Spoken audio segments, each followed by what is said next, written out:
नमस्कार दोस्तों, स्वागत है आप सभी का आपके अपने चैनल गुरु नानक साखी में। आशा करते हैं दोस्तों आप सभी अच्छे और स्वस्थ होंगे। आज की वीडियो में हम गौतम बुद्ध के अनुसार जानेंगे कि कर्मों का फल क्यों भोगना पड़ता है। आखिर क्यों ये हम ना चाहते हुए भी भोगते हैं। क्योंकि कर्मों का फल भोगना ही पड़ता है, चाहे हम कहीं भी भाग जाए या चले जाए, वो हमारे पीछे पीछे आते ही है। तो चलिए यह बात आपको एक कहानी के माध्यम से समझाने की कोशिश करते हैं। दोस्तों, हिमालय की तलहटी में बसे एक गांव में, जहां हवा में देवदार की खुशबू और साधुओं के दूर से मंत्रोच्चार की आवाज आती थी, अर्जुन नाम का एक युवक रहता था। सारनाथ का गांव छोटा था, इसके लोग सरल थे। उनका जीवन बोने और काटने, जन्म और मृत्यु की लय में बुना हुआ था। अर्जुन एक बुनकर था जो अपनी जटिल टेपेस्ट्री के लिए जाना जाता था, जो देवताओं और नश्वरों, प्रेम और हानि की कहानियां बताती थी। उसके हाथ सटीकता से चलते थे, प्रत्येक धागा एक जानबूझकर चुना गया था, प्रत्येक पैटर्न उसके दिल का प्रतिबिंब था। फिर भी अर्जुन बेचैन था। उसका मन उन सवालों से भरा हुआ था जिनका कोई भी करघा जवाब नहीं दे सकता था।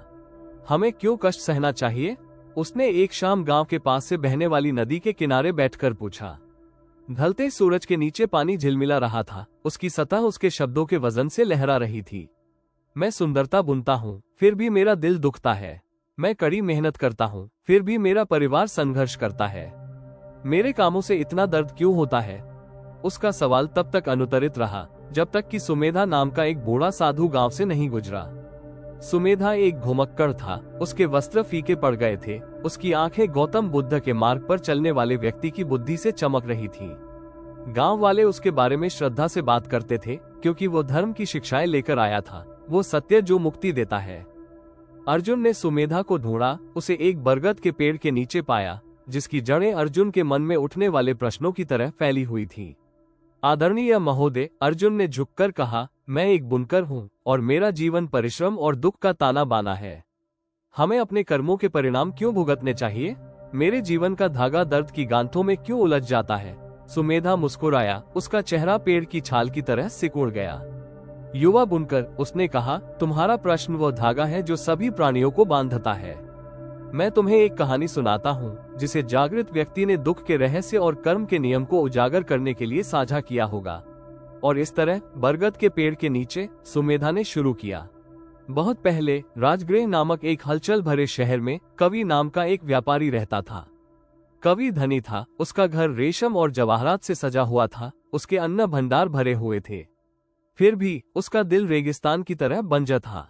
वह अपनी तीखी जुबान और तीखे व्यवहार के लिए जाना जाता था, किसानों को उनके अनाज के लिए धोखा देता था और दूसरों को भूखा रखते हुए धन जमा करता था। दुनिया मेरे लेने के लिए है, वो अपने सिक्के गिनते हुए हंसता था। एक दिन एक भिखारी कवि के दरवाजे पर आया। उसका शरीर कमजोर था, उसकी आंखें भूख से खोखली थीं। कृपया दयालु महोदय, भिखारी ने विनती की, मेरे दर्द को कम करने के लिए मुट्ठी भर चावल। कवि ने उस आदमी के पैरों पर एक खराब दाना फेंकते हुए उपहास किया। ये ले लो और जाओ, उसने कहा। भिखारी विरोध करने में बहुत कमजोर था, उसने अनाज उठाया और भाग गया। उस रात कवि ने एक बड़े पहिए का सपना देखा, जिसकी तीलियां लगातार घूम रही थी। हर चक्कर में उन लोगों की चीखें गूंज रही थी जिनके साथ उसने गलत किया था। वो पसीने से लथपथ जाग उठा। उसने इसे एक क्षणभंगुर दुस्वप्न के रूप में खारिज कर दिया, लेकिन पहिए की छवि बनी रही और उसके साथ साथ बढ़ती बेचैनी। साल बीत गए और कवि की किस्मत बदल गई। राजगृह में सूखा पड़ा और उसके अन्न भंडार खाली हो गए। उसके सौदे खराब हो गए, उसके लेनदार उसके खिलाफ हो गए और उसके एक बार के वफादार सेवकों ने उसे छोड़ दिया। कवि ने खुद को सड़कों पर भटकते हुए पाया। उसके बढ़िया वस्त्रों की जगह चिथड़े आ गए, उसका अभिमान चकनाचूर हो गया। एक दिन वो एक मठ के बाहर गिर गया। उसका शरीर उस भिखारी की तरह कमजोर था जिसका उसने तिरस्कार किया था। बुद्ध के एक शिष्य आनंद नामक एक भिक्षु ने कवि को पाया और उसे अंदर ले गया। आनंद ने उसे चावल और पानी दिया, दयालुता से उसकी देखभाल की। तुम मेरी मदद क्यों करते हो? कवि ने पूछा। उसकी आवाज कमजोर थी। मैं अब कुछ भी नहीं हूँ, एक ऐसा आदमी जिसने लिया और कभी नहीं दिया। आनंद की आंखें कोमल थीं। सभी प्राणी कर्म के नियम से बंधे हैं, उन्होंने कहा। तुम्हारे कर्म बीज की तरह फल देते हैं। तुम जो दुख झेल रहे हो वो उन बीजों का पकना है। लेकिन बुद्ध सिखाते हैं कि दुख अंत नहीं है, यह एक शिक्षक है जो मुक्ति का मार्ग बताता है।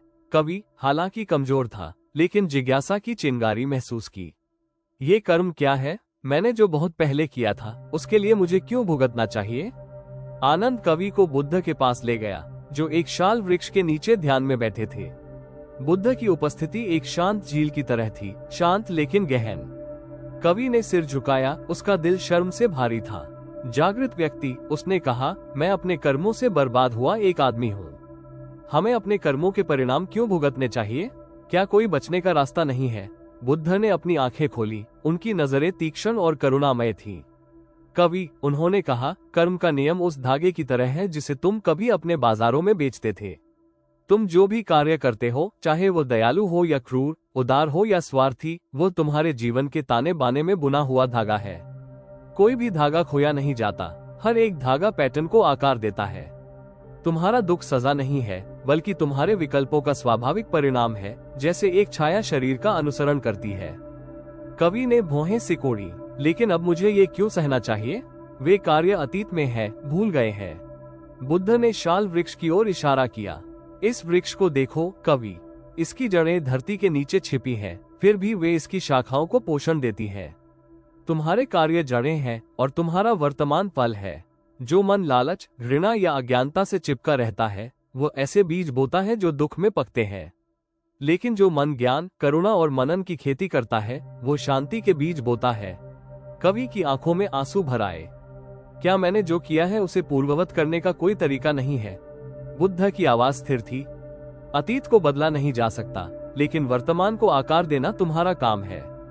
कर्म भाग्य नहीं है, ये क्रिया है। हर पल के साथ तुम एक नया धागा बुनते हो। ध्यानपूर्वक, प्रेम के साथ कार्य करना चुनो और तुम्हारे जीवन का ताना बाना बदल जाएगा। आर्य अष्टांगिक मार्ग, सही दृष्टिकोण, सही इरादा, सही भाषण, सही कार्य, सही आजीविका, सही प्रयास, सही ध्यान, सही एकाग्रता, वो करघा है जो तुम्हें मुक्ति की ओर ले जाता है। कवि मठ में रहे, भिक्षुओं से सीखते रहे। उन्होंने जो कुछ भी उनके पास था, उसे देना शुरू कर दिया। एक दयालु शब्द, एक मददगार हाथ।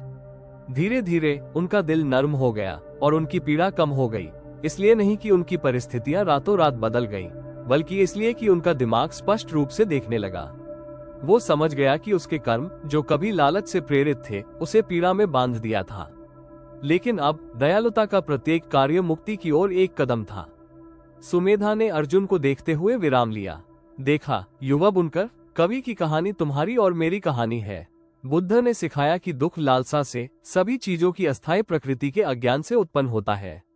आपके कर्म, आपके विचार, शब्द और कर्म, वे धागे हैं जो आपके दुख या आपकी मुक्ति का निर्माण करते हैं।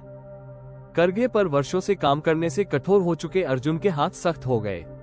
लेकिन आदरणीय महोदय, मैं कवि जैसा नहीं हूँ। मैं दूसरों को धोखा नहीं देता या नुकसान नहीं पहुँचाता। मैं कड़ी मेहनत करता हूँ, फिर भी मेरा परिवार भूखा रहता है। मेरी माँ बीमार है और मैं दवा नहीं खरीद सकता। मुझे उन कार्यों के लिए क्यों कष्ट उठाना चाहिए जो उचित लगते हैं? सुमेधा ने सिर हिलाया, उसकी आंखों में नदी का प्रवाह प्रतिबिंबित हो रहा था। बुद्ध ने 3 जहरों की बात की, लालच, घृणा और भ्रम। एक अच्छा आदमी भी कष्ट भोग सकता है अगर उसका मन इच्छाओं से चिपका रहे या अनित्यता के सत्य का विरोध करे। शायद तुम्हारा दुख बुरे कर्मों से नहीं बल्कि आसक्ति से आता है, इस विचार से कि तुम्हारी मेहनत का एक निश्चित परिणाम होना चाहिए या कि जीवन दर्द से मुक्त होना चाहिए। बताओ अर्जुन, जब तुम बुनाई करते हो तो तुम्हें कैसा लगता है? अर्जुन ने एक पल सोचा। मुझे अपने काम पर गर्व है, लेकिन डर भी है। डर है कि यह नहीं बिकेगा, कि मेरा परिवार भूखा मर जाएगा। मैं उस डर से बचने के लिए बुनाई करता हूँ, लेकिन यह मेरा पीछा करता है। सुमेधा की आवाज नर्म थी। वो डर एक धागा है अर्जुन, ये तुम्हें दुख से बांधता है। बुद्ध ने सिखाया कि सभी चीजें अनित्य हैं, तुम्हारी टेपेस्ट्री, तुम्हारी संपत्ति, यहाँ तक कि तुम्हारे डर भी। जब तुम उनसे चिपके रहते हो तो तुम दुख भोगते हो। जब तुम सचेत होकर काम करते हो, हर पल को वैसा ही देखते हो जैसा वह है, तो तुम एक अलग पैटर्न बुनना शुरू कर देते हो। अर्जुन का माथा सिकुड़ गया। मैं कैसे चिपकना बंद करूं? मैं बिना किसी डर के कैसे बुनूं? सुमेधा ने नदी की ओर इशारा किया। अर्जुन, पानी को देखो, ये बिना किसी पकड़ के, बिना किसी प्रतिरोध के बहता है। यह उन चट्टानों के लिए शोक नहीं करता है जिनसे ये गुजरता है, या उस समुद्र की लालसा नहीं करता है जहां ये पहुंचेगा। पानी की तरह बनो, इरादे से काम करो, लेकिन परिणाम के प्रति आसक्ति छोड़ दो। बुद्ध का मार्ग संतुलन का है, जुनून के बिना प्रयास, बिना किसी परवाह के चिपकना। अर्जुन ने सुमेधा के शब्दों पर विचार करते हुए कई दिन बिताए। वो अपने करघे पर लौट आया, लेकिन अब वो एक नई जागरूकता के साथ बुन रहा था।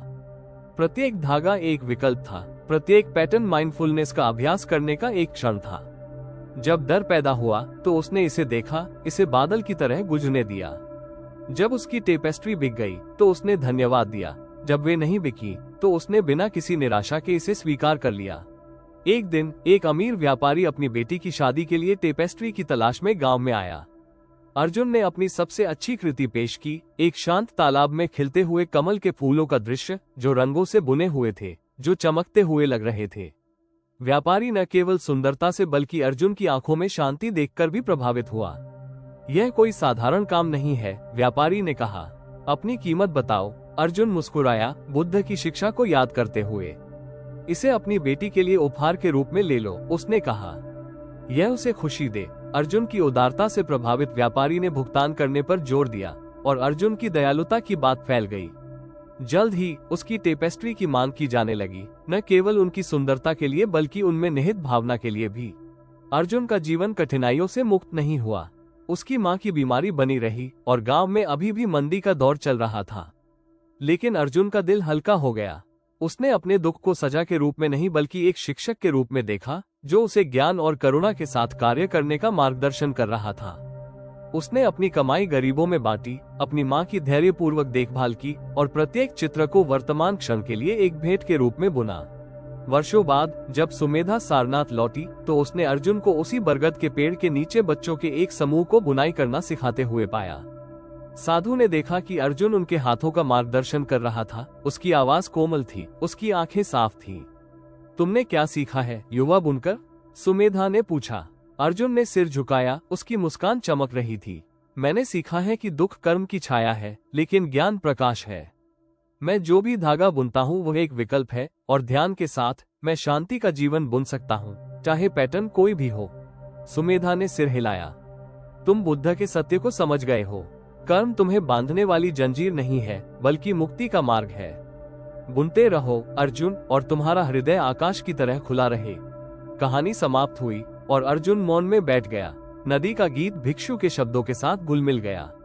गौतम बुद्ध की शिक्षाएं कारण और प्रभाव के नियम के रूप में कर्म, शिक्षक के रूप में दुख और मुक्ति के मार्ग के रूप में आर्य अष्टांगिक मार्ग अब दूर के विचार नहीं थे, बल्कि उनके जीवन में बुने हुए सत्य थे। कवि की तरह, नदी की तरह, अपने करघे पर धागों की तरह अर्जुन ने देखा कि उसके कर्मों ने उसकी दुनिया को आकार दिया, और ध्यान के माध्यम से वो इसे नए सिरे से आकार दे सकता है। दोस्तों, आज की वीडियो यही समाप्त होती है। हम आशा करते हैं आपको आज की यह कहानी पसंद आई होगी और अपने कुछ नया सीखा होगा। अगर कहानी सुनाते हुए हमसे कोई भूल हुई हो तो कृपया हमें माफ करना, और अगर कहानी पसंद आए तो वीडियो को लाइक और चैनल को सब्सक्राइब करना मत भूलना। धन्यवाद दोस्तों।